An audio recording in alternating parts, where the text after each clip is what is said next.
Hallo, willkommen beim 1000 Bäcker Report. Heute mit dem Thema Gold vor parabolischer Bewegung.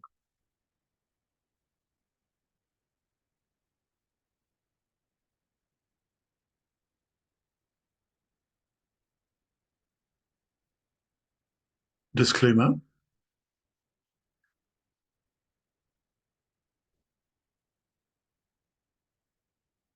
Gold vor parabolischer Bewegung. Gold könnte auch vor einer parabolischen Bewegung stehen. In der Vergangenheit stieg Gold innerhalb von wenigen Monaten um 15 bis 25%.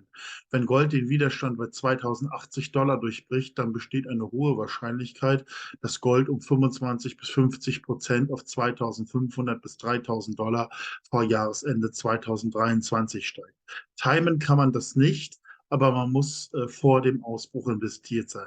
Ja, das ist das, was Ihnen niemand sagen kann. Ich gebe nur weiter, was hier einige Statisten schreiben und was auch für mich plausibel ist. Ich denke mal, der Widerstand bei 2080 wird früher oder später durchbrochen werden, und das macht eben komplett neue Goldpreise möglich, und dann könntest du wirklich einen Anstieg ins neue Territorium gehen, der uns dann Richtung 2500, 2900 bringt. Und dann werden eben diese Goldaktien, insbesondere unsere Gold-Penny-Aktien, eben komplett neu bewertet. Ähm, auf der anderen Seite sind wir in den letzten Wochen und Monaten gerade beim Silber auch stark gestiegen, dass wir möglicherweise auch vor einer Korrektur stehen. Das ist denkbar, aber nicht auszuschließen. Genauso wenig ist es auszuschließen, dass es einen parabolischen Anstieg bei Gold gibt. Darauf wollte ich nur hinweisen. Ich halte das jetzt auch nicht für so wahrscheinlich. Ähm, aber da müssen wir uns einfach von überraschen lassen. Früher oder später, denke ich mal, kommt genau das Szenario.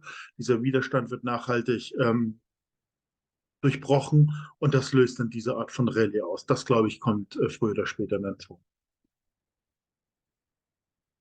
Ja, hier nochmal ein Goldprojektgenerator mit gutem Explorationsgebiet in einer sicheren Rechtsgebiet Neufundland, Kanada.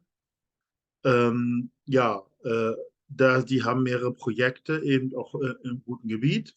Einmal das Ganda-Projekt, das grenzt unmittelbar an das Grundstück Queensway entlang der zentralen Neufundland-Goldbelt, das sich im Besitz von Newfound Gold befindet, wo vor kurzem 19 Meter mit 92,86 Gramm pro Tonne, einschließlich 6 Meter mit 285 Gramm pro Tonne gebohrt worden sind. Das sage ich mal, sie liegt mehr in der Mitte, wie Sie unten sehen, in der Mitte von Neufundland. Dann haben sie noch das Sturgeon Lakes Zinkgebiet.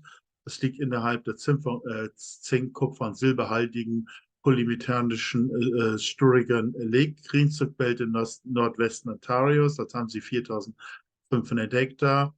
Alte Produktion waren 8,7 Millionen Tonnen Erz mit typischen Gehalten von 8% Zink, 120 Gramm pro Tonnen Silber. Dennoch einige andere Projekte, auch Vanadium, Titan, Magnesium, Palladium, Lithium.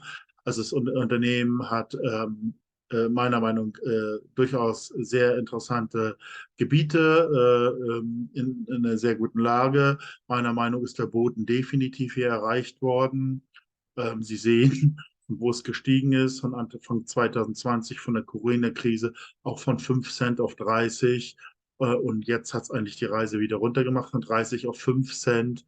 Und im Grunde genommen ist es sehr, sehr wahrscheinlich, dass mit dem nächsten Gold- und Silberanstieg die alten Höhen auch wieder erreicht werden, hoffentlich auch darüber hinausgehen.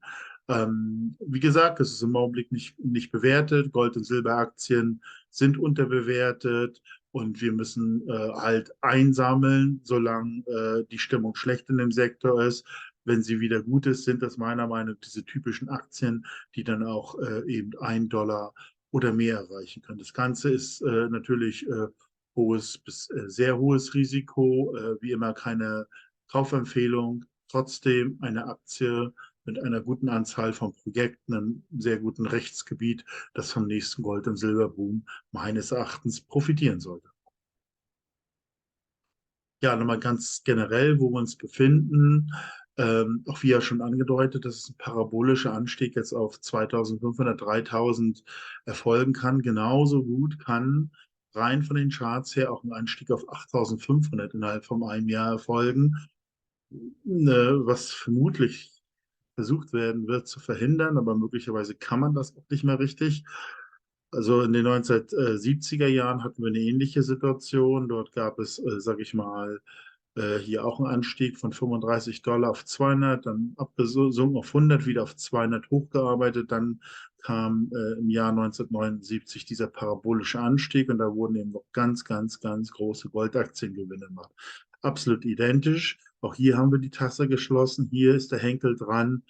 Und who knows? Vielleicht sehen wir auch ein Déjà-vu der 1980er Jahre. Unten sehen Sie die Minen, wie die sich 1980 entwickelt haben. 5 Cent auf 19 Dollar, 10 Cent auf 36. Also absolut gigantisch. Aus 1000 Dollar wurden 380.000 Dollar und so weiter und so weiter.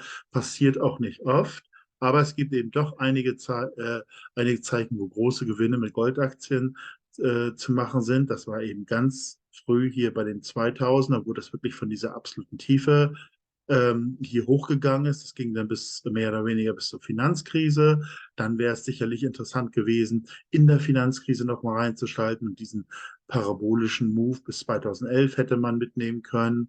Äh, ja, genauso wie 2016 und jetzt auch 2020 nochmal die verschiedenen Bewegungen. Und wenn jetzt der Primär-Move kommt, ist es natürlich, dürfte das dann die größte Goldaktienrallye ja zumindest seit 1979 freisetzen.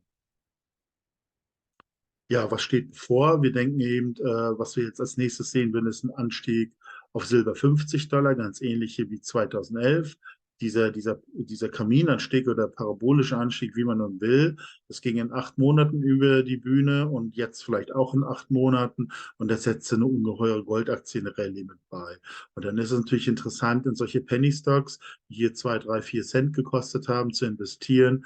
Und wenn es dann zum parabolischen Move ist, dann sollte es bei diesen Typus Aktien in dem Fall nicht bei 35 stehen sein, sondern wir hoffen uns, dass dann in die Masse auf 1 Dollar oder mehr bewertet ist. Das sind dann ungeheure Gewinne, weil man kann ein paar hunderttausend Goldaktien relativ problemlos kaufen und das sollte sich dann auch in Hunderttausende von Dollar oder Schweizer Franken oder however wandeln.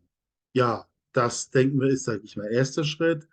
Wenn das abgeschlossen ist, ja, schauen wir nochmal auf die Unterbewertung der Goldaktien. Sie sehen hier, das Verhältnis Goldaktien-Gold ist auf einem All-Time-Tief, ist seit 1996 gesunken, könnte sich jetzt brutal in die andere Richtung entwickeln. Hier am grünen Pfeil markiert. Allein das gibt eine gigantische Goldaktienrallye. Und dann sind Junior- und Explorationsaktien im Verhältnis zu Senior-Aktien à la Barrick unvorstellbar entwickelt und die könnten auch hochschnappen. Deswegen investieren wir auch diese Penny Stocks. 2002 ist genau das passiert. Haben sogar die Penny Stocks die Senior-Aktien überholt. Das war auch ein enormer Anstieg in dem Zusammenhang. Also zwei Gründe, um in Penny Gold Aktien und Junior Gold Aktien investiert zu sein. Ja, Ereignis 2, Ereignis 3, damit meinen wir eigentlich nur, wenn die Goldaktien, sage ich mal, ein gewisses Hoch erreicht haben, ähm, kann es aus mehreren Richtungen kritisch kommen. Es ist zum einen einfach ein Gradmesser, dass Stress im Finanzsystem vermutlich sind, würde ich behaupten, einfach. Ähm, ja, zum einen können die produzierenden Länder den Produzenten das Leben schwer machen. Es kann Verstaatlichung geben, Extrabesteuerung. Aber auch unser eigenes Bankensystem könnte uns einen Strich durch die Rechnung machen. Sie wissen ja, diese Bankenrettung, es muss immer in kürzeren Intervallen gerettet werden mit immer mehr Geld, um die Banken am Leben zu halten. Vermutlich reicht diese kürzliche Bankenrettung, die wir ja Credit Suisse und ähnliches gesehen haben, vermutlich auch noch irgendwie zwischen 6 bis 12 Monate, bevor das nächste Rettungsorgie ansteht. Und diese Rettungsorgie kann die Bruttosozialprodukte der Länder überstrapazieren. Das Gesamtsystem könnte Schaden nehmen. Und das ist einfach die Situation, wo wir am besten mit physischem Gold und Silber außerhalb des Systems sind. Das war ein Ereignis 2, Ereignis 3. Und dann warten wir ab, beobachten die Situation, dass irgendwo die Maximalwerte entstehen und wir reinvestieren können in Top-Immobilien, Top-Unternehmen oder Top-Aktien, insofern es diesen Aktienmarkt in dieser Form noch gibt. Ja, also im Grunde muss man diese Ereignisse multiplizieren. Also wir machen jetzt im Schnitt eine Ver-25-fachung mit Goldaktien, das ist hier mit der 25 gemeint. kaufen davon mehr Gold und Silber, das vielleicht im Schnitt im Krisenhöhepunkt noch mal um das Vierfache steigt, wo es da vielleicht gar kein Bankensystem gibt, wo man also das nicht bis man mit Goldaktien spielen kann. Ja, und dann irgendwann wird sicherlich irgendwie die Phase der Reinvestierung kommen. Damals von 1980, als eine ähnliche Situation 2000, sind viele Topfonds, Thiele-Aktien das 50-fache und mehr gestiegen. Und wenn man das zusammenzieht, dann könnte man sagen, wenn wir richtig die Ereignisse abpassen, könnten wir langfristig aus jedem 200 € oder Dollar Investment langfristig 1 Million Kaufgrad machen. Man muss nicht die Investmentketten nicht genau treffen. Man kann ja viele verschiedene Investmentketten aufsetzen. Es muss aber im Prinzip nur eine richtig sein und man hat langfristig ausgesorgt. Und die Wahrscheinlichkeit, je mehr Szenario man simuliert, durchspielt, je mehr Varianten man hat, desto höher ist die Wahrscheinlichkeit, dass man dann am Ende gut dasteht. Ja, 1000-Becker-Report. Wir versuchen eben diese Hochpotenzialaktien zu identifizieren, sortieren sie nach moderatem, hohem und sehr hohem Risiko. Wo es möglich ist, versuchen wir den sogenannten Potentialfaktor zu rechnen. Also um wie viel kann die Aktie steigen, wenn ein Gold dann tatsächlich bei 2500 ist oder Silber 50. Das ist so eine Abschätzung, einfach um die Aktien vergleichen zu können. Eine Exit-Strategie ist auch dabei. Was investiert man, wenn der Boom vorbei ist, dass man ein gewisses Konzept hat. Die Einlagen von Gold und Silber bei der Einkaufsgemeinschaft Unternehmen ist immer an Gold und Silber kommt. Eine Überweisung ist im Zollfreilager in der Schweiz eingelagert. So leicht ist auch wieder das Verkaufen. Ja, ich bedanke mich ganz herzlich für die Aufmerksamkeit. Würde Sie bitten, meinen Kanal zu abonnieren, wenn Ihnen das Video gefallen hat, mir vielleicht die Glocke betätigen, dass Sie sofort über neue Videos informiert werden. Über ein Like würde ich mich auch sehr freuen. Dann würde das Video auch anderen potenziell an diesem Thema interessierten YouTube-Zuschauern vorgeschlagen werden. Also nochmal besten Dank für Ihre Aufmerksamkeit und bis zum nächsten Mal.